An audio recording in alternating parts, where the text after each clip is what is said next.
Hi, everyone. I'm not Jen.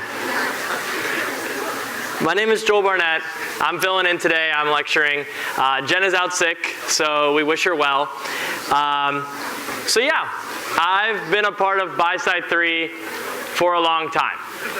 I took this class in the spring of 2020.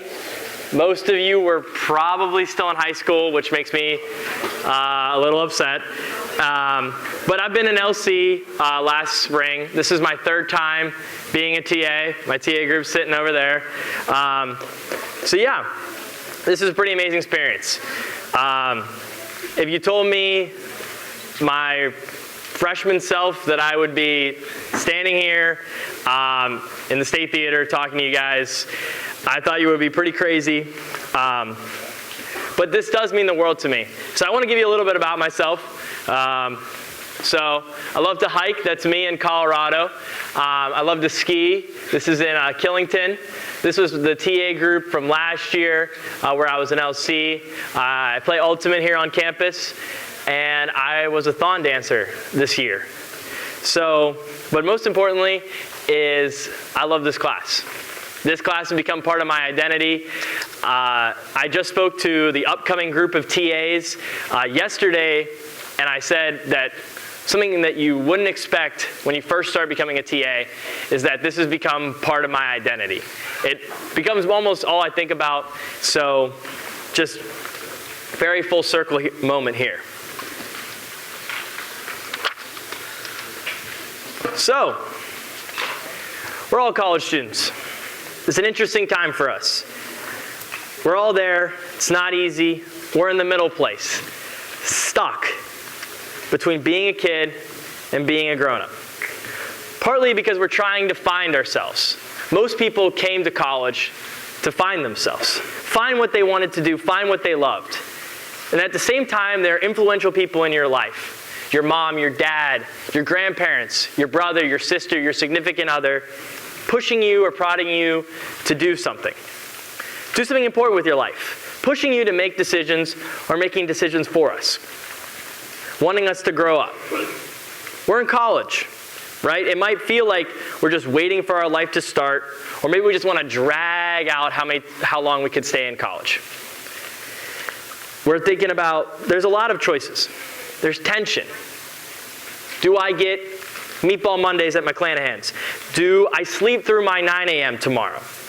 There's tension. So who do we listen to? Who is right? Well, no one's right, but yourself. You have to listen to yourself. And I believe that is okay.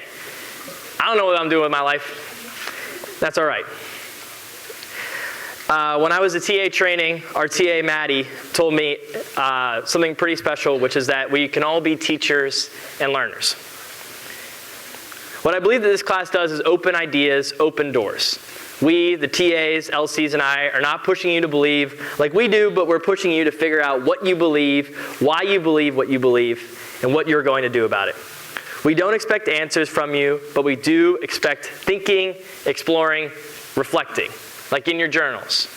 In my journals, I'm looking for authenticity, honesty, no BS. It's all about growth. Want to find something. Find your main idea or several core things that you can't give up. Your main thing, what we're building to. So for the next part of the class, we're going to talk about choices. There's lots of them. How you make those choices and reflections of who you are and what you believe and understand. In lab, we talked about the footprint, ecological footprint. These can be really scary. There's an eco-anxiety of seeing how many Earths you're a part of. You might have done the second round of it where you tried to see what your life could be like, using less Earths. It's supposed to be about figuring out what you can change in your life, in your future, and not about making you feel bad. Some of the big parts of the footprint is food, transportation, and shelter. Shelter takes about 1/3 of our footprint. It can be difficult to consider shelter, especially at college. Most people are in dorms. Who lives in East right now? Oh my gosh. I lived in Martin my freshman year. Who lives in South? Okay. Pollock. West? Okay, few. North. All right, north up front. Off campus? I live off campus right now. There's many places to live. Oh, Nittany Apartments? I messed that up. Okay. There's a lot of places to live. We don't really have control over that. If you have a roommate, it can be crammed. What light bulbs you have, the temperature in your apartment. It's a limited number of space. I have 3 roommates and we generate a ton of trash, like up to here. That is ridiculous to me. Ordering out food every night, like they don't cook, they're just ordering out all this food. So much trash. My one roommate likes to have the heat on at night, so I have a temperature gauge in my apartment and it read 102 last night. So things that we can't really control. But this is one of those times where you're going to think about the future. After you move out of college, what's the next step of life? Where you want to live, what can be that next part? So how might you reduce your footprint while improving your quality of life? It's a really cool concept because you're creating the best world of you, as well as treating Earth with care and attention. So the basic needs of living. Food, clean water, shelter, clean air. Those are things that we need to survive. So, continue to live or exist, especially in spite of danger or hardship. But we're trying to get to thrive, to grow or develop well or vigorously, to prosper, to flourish. So what does it mean to thrive? We can get some mics out. What's an aspect of your life that you want to thrive? Anyone have anything?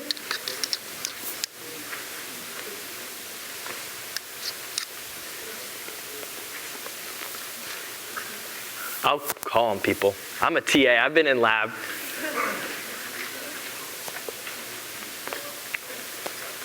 Go. Yeah. Getting your money up, not your funny up. Yeah? Getting your money up is important.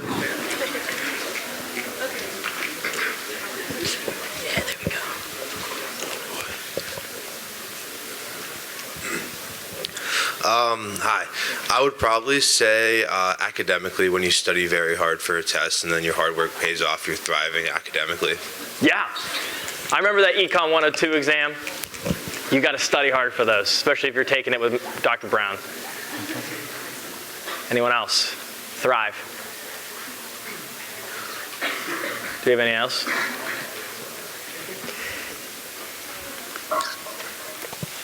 So in this class, we were especially talking about how my choices can lead to a reduced use of resources and improve my quality of life. This doesn't just apply to this lecture, but back to like the footprint that we talked about in lab, all of those things that come together to be a part of our life. My body needs calories to survive. So Takis and SpaghettiOs, like my roommate ate last night, they're surviving, but they're not thriving. How does eating whole foods, non-processed, straight from the ground make me feel? A student recently talked about last semester about their mom's garden. And he described it, it was clear that those vegetables didn't just help him survive, they helped him to thrive. And they helped the world around him thrive, better for the planet. Consider our ancestors, 20, 30, 60,000 years ago. Their first form of shelter is our skin, the most ancient shelter that helped them and us to survive, protect us from the outside world and the hardships that there was. Using animal skins over our own skin was the next form of shelter. And this level of shelter has evolved. Thankfully, but what has it changed to? From these jackets to the jackets that we probably wore to class today. And look, this is what clothing is now. So how do you decide what clothes to buy? Get the mics out, or you can shout out. Actually talk to your neighbor. Talk to your neighbor for 2 minutes. What goes in to you picking clothes?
we get some mics out or people to raise what they were talking about?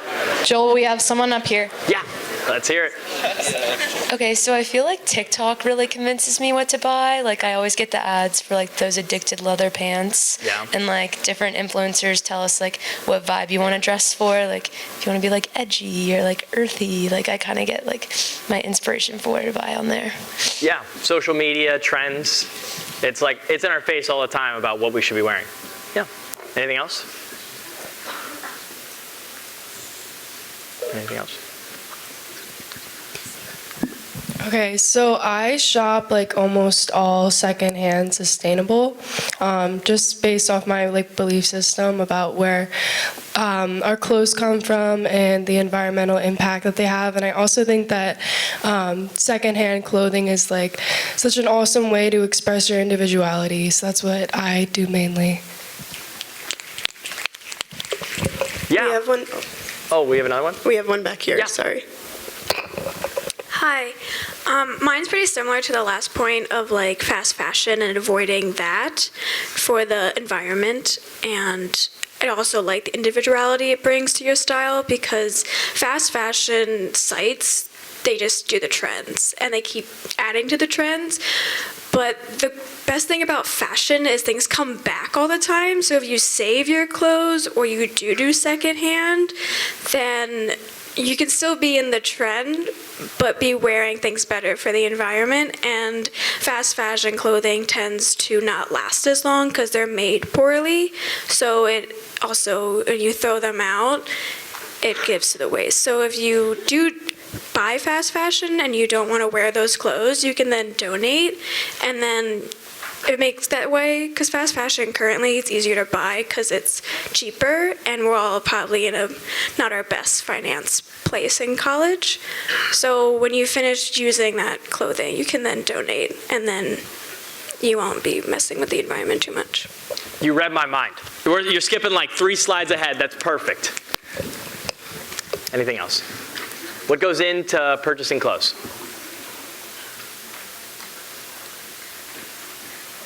Yeah, you guys hit on it. Trends, what our friends are wearing, social media, the price. It's all a big part of what makes the clothing industry, the fashion industry, what it is right now. Before we sort of head into that, I want to touch on what we talked about Wednesday, which Autumn brought up to me, which is about petroleum in our clothes. So we talked about the Willow Project and what that oil might be used for. So an unexpected place where we use petroleum is in our clothes. Today, about half of all fibers used by the textile business come from some form of oil and natural gas. Approximately 38 million tons of synthetic fiber annually. These fibers are mostly seen with polyester, which is the stretchy material that is used in workout clothes. It's a piece of the puzzle that we usually don't think about. I think that this is a very interesting graphic of just seeing where it comes from. We think cars, airplanes, power plants when we think of oil power, but we don't think of what we're wearing right now. So you guys hit on it. The world of fast fashion. So what comes up when you hear this word? What websites? Just shout them out. There we go. You guys read my mind. Yes. So Ben's going to show us this little video about fast fashion.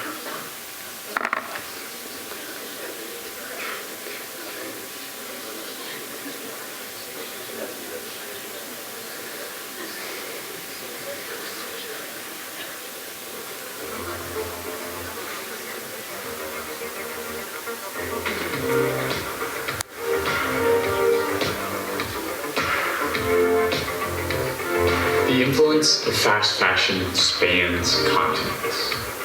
Clothing giant Zara is now worth $13 billion, with stores in over 93 countries.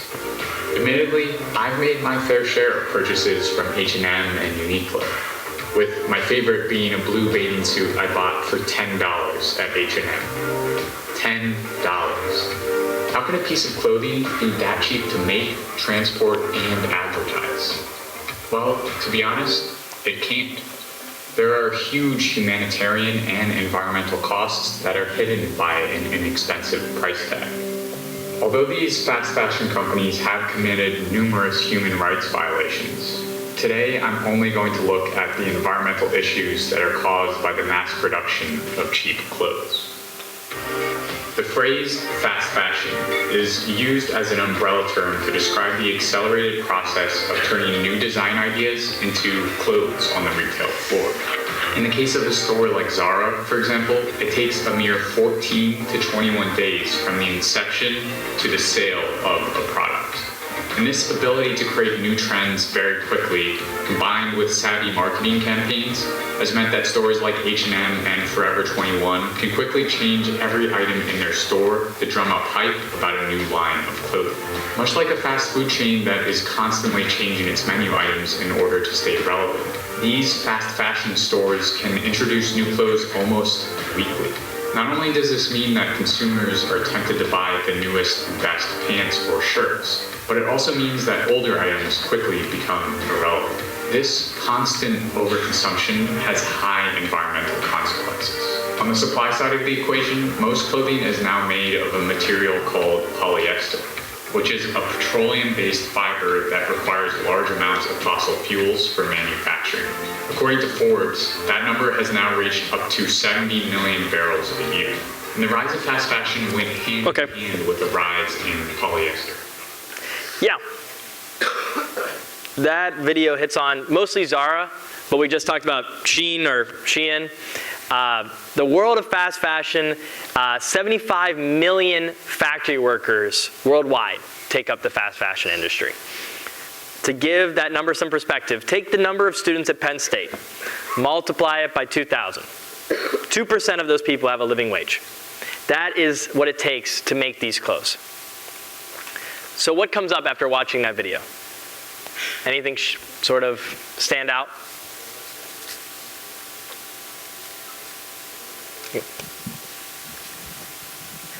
Hi. Now to like speak against the video because like all the points that they point out is like perfectly true, but just like as someone who is from a third world country, I have to say that many people overlook the fact that even though companies like Shein are probably violating human rights in those countries, but they still treat those workers better than the domestic company in third world country. Those workers are being treated much worse with much lower wage if company like Shein didn't provide them with a work opportunity. This might sound like horrible morally, but like it's true. Yeah, thank you. There's another perspective of it, of what it takes. They do provide jobs to those locations. Anything else?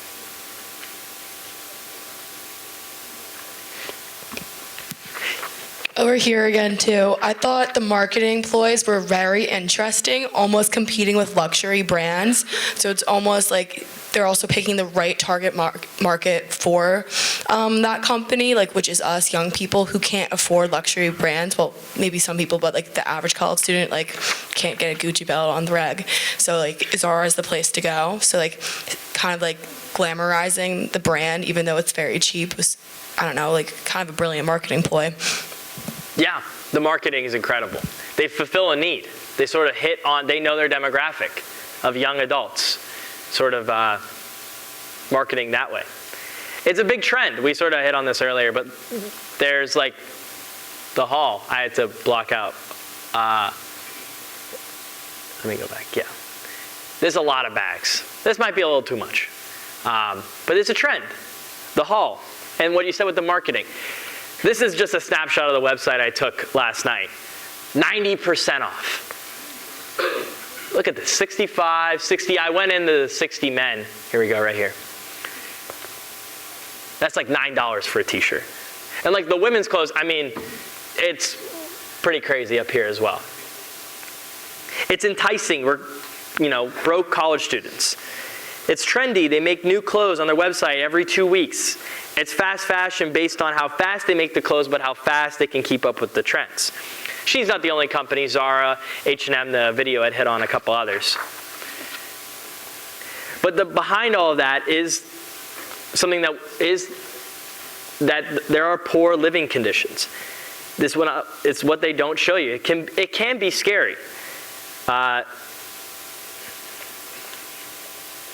this can sometimes be the only source of income though. So it does provide jobs. Can anyone think of any other companies? Just shout them out. Fashion Nova, yeah. Yeah. Think about your feet, too. Yeah, Nike, Adidas. That's Nike up there. That's Adidas over there. It's something we don't see. Nike, Adidas, Express, Gap, Walmart, Levi's, Macy, or just some of the few companies. I know it feels like a lot. It can be hard. The marketing is incredible. We need these clothes to survive.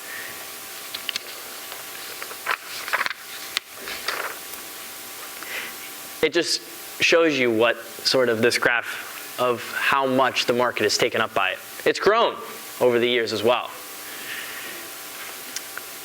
So what you can do, one of the things is Morningstar is a great website just to search up some of your companies that you might be wearing and see if they're environmentally or morally ethical. Again, similar to what we talked about with Yucca last week, this is another resource if you just want to check out in the future with your shopping habits. Another piece of the clothing puzzle is microfibers. So what the hell is a microfiber? I had literally no idea until I started researching for this class. But they're small pellets or beads that are used to create all types of products in our clothes. The big problem is that these microplastics land in our water, and when they're in our water, they can't be removed. There's an estimated 5.25 trillion plastic particles floating on the surface of the ocean. If you took all of those plastics and combined them into one giant ball, it would weigh 269,000 tons. Who here is from Pittsburgh? There we go. So you know the UPMC building. That is the weight of 6 UPMC buildings stacked on top of each other. Just of plastic. Microplastics are damaging to our marine